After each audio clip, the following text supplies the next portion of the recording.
BBC Sussex with Neil Pringle. Right, Neil Pringle here on The Breakfast Show. Our top story today, we're talking about the economy. It's the second of our economy specials ahead of the budget. And today, unemployment. More over 50s, long-term unemployed in Sussex. And that figure is rising. It's almost the highest it's been in 14 years. Now, Nick Bunting is from the chief executive. He's the chief executive of Prime, which is the Prince's Initiative for Mature Enterprise. And he says older unemployment is a big problem. The problem for the over 50s is perhaps the biggest problem that the country faces that's hidden in plain sight. If you think about the numbers that we have in the population today, over 50, half the adult population is now over 50. And between 50 and 65, there are 11 million people, of which 4 million are actually workless. Because one of the big problems is that the figures only relate to those who are signing on. And there are many, many more people who are actually not working for a number of reasons. They may be too embarrassed to sign on. They may have not wanted to sign on. So what we see is a massive opportunity for us to develop solutions that help these people. I think as well, the whole focus is on young people, and it's absolutely right that we have a focus on young people. But what we're missing is a focus on the over 50s. And if you think of the experience the average person who started work in the 60s and 70s has of going from the golf ball typewriter to the smartphone, to manufacturing to the service industry, they've lived through 2 recessions, they've seen 4 wars. There's massive amounts of experience and knowledge in there that's not being recognised by the nation, the government and employers. Well, that's Nick Bunting there. Let's cross to Hove this morning. Simon Jenkins has been with a couple of our 12 lifers. This is a new bit of programming that we're going to be doing all the way through the year, where we're getting 12 of our listeners to focus on things that affect them through the year, and of course a couple of them. The question is employment. Simon, where about are you exactly? Well, Neil, you can probably hear the traffic this morning. I'm in Portland Road in Hove, a long straight road of about 1.5 miles, and it is absolutely jam-packed with businesses, small businesses, and of course they're what the government thinks will take up the slack of all the job losses here. Sadly, the 2 gentlemen I'm with this morning, we've been in a...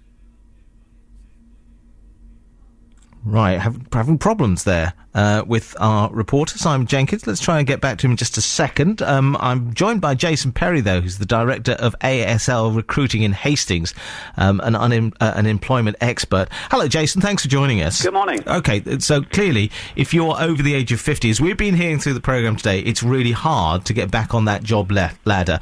Are there simple things that people can do? Yeah, I think there are. I mean, I was just listening to the piece that Nick Bunting was saying before I came on, and I think he addressed some really serious points, which is about technology. I think a lot of the problem in the current market isn't necessarily about age discrimination. It's about skills that are changing. And let me give you a really simple example. A few years ago, if you pick a role like a legal secretary, there was always a requirement for somebody with that skill set. And if you were to lose your job for whatever reason, whether or not you were sort of young, over 50, finding another role was relatively straightforward because all legal practices needed them. What's happened now as technology has changed, many legal firms are having their typing work done overseas where the costs are cheaper. They dictate electronically, transfer the files, and that specific skill is no longer required. So what we've got to address, I think, is how we help people make their skills transferable through their career so that somebody, whether in their 40s, 50s, who's unfortunate enough to find themselves unemployed, isn't looking at the employment problem from a position of, this is what I do, but Jason, how do I change to it? If you've been working for all these years, surely you've got transferable skills. They might not be technological. I mean, there will be tons of transferable skills. Absolutely. You're absolutely right. But the question is, how do we encourage job seekers to focus from a point of what transferable skills they've got, rather than, this is what I've always done? And if we can do some work on helping people focus on what their strengths are, rather than say, this is the type of role I'm seeking, then we take one step forward. Right. Now, if you're in the position of recruiting and you're looking at a range of applicants for a role, you're trying to make a decision as to who is best for the position within your business to be successful. Now, give you a specific example again. Quite recently, we were handling a vacancy, this happened to be in London, but a vacancy where for a relatively everyday administrative position, we picked up 1,450 applications for a single vacancy. In that scenario, somebody needs to go through every single application and reach a judgment as to which people they want to shortlist. The key here is, how do you make the skills that are right for that role stand out? And if you focus your CV on what you have done, you're going to be at a disadvantage. Right. What you need to do is spend some time and make sure you deal with skills that sell you, and actually take the time to deal with a covering letter. Okay, Jason, very good advice. I'm going to just finish there, because I want to hear some reaction to what you've been saying from the guys who've joined us with Simon Jenkins in Hove, just outside Scottish Cafe in Portland Road. So this is Tommy Coyne and Dave Streeter. Guys, thanks for joining us. Good morning.